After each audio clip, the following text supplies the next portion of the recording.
2 मिनिटं घेतो sir.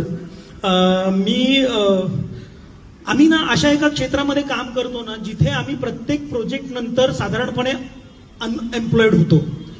Sir तुम्ही आहात म्हणून धाडस करतो हे सगळं बोलण्याचं. दर 3-4 महिन्यानंतर आम्ही बेकार लोक असतो सर, आमच्याकडे काम नसतं. तर आमच्याकडे घरी ज्या पद्धतीने बघितलं जातं ना सर, आम्हाला फार लाज वाटते स्वतःची.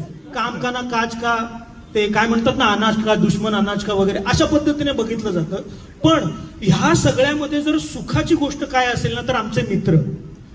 म्हणजे सर आमच्याकडे काम नसेल ना तर ह्यांना काहीच वाटत नाही सर, कारण त्यावेळेला ह्यांच्याकडे पण काही काम नसतं. म्हणजे मी काही कमवत नसेल ना आणि आम्ही वाट बघत होतो दुसरा बेरोजगार होण्याची.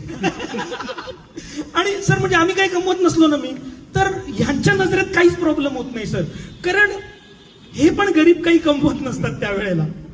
मग सर आम्ही यावेळेला काय करतो, जेव्हा आम्ही बेकार असतो ना यावेळेला आम्ही ठरवतो की आपण मजा करायला म्हणून गोव्याला जाऊया. आणि गोव्याला जाण्याचं प्लॅनिंग करण्यासाठी आम्ही बसतो, ते आम्ही नुसतेच बसतो. मग बसल्यानंतर मात्र सर आम्ही एकदम क्रिएटिव्ह वगैरे होतो. आणि मग असंच एकदा क्रिएटिव्ह झालेलं असताना आम्ही विजूमानला फोन केला की विजू सर विजूमानेनं फोन केला की विजू सर तुमचं काय चाललंय, काय कामधंदा काय. तर ते म्हणाले की मी पण सध्या बेकारच आहे. मग म्हटलं चला सगळे बेकार मिळून एक सिनेमा करूयात आपण. अशाच एका पद्धतीने आम्ही ह्या क्रिएटिव्ह काम करत असताना अंकुश दादाला फोन केला. म्हटलं क्या अंकुश सर क्या कामधंदा कैसा चल रहा है.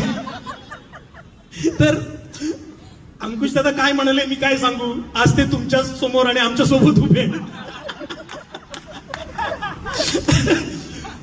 पण सर असा आमचा हा सिनेमा आहे जो ह्या सगळ्या टीमने मिळून बनवलेला आहे, हा तुमच्या समोर आलेला आहे.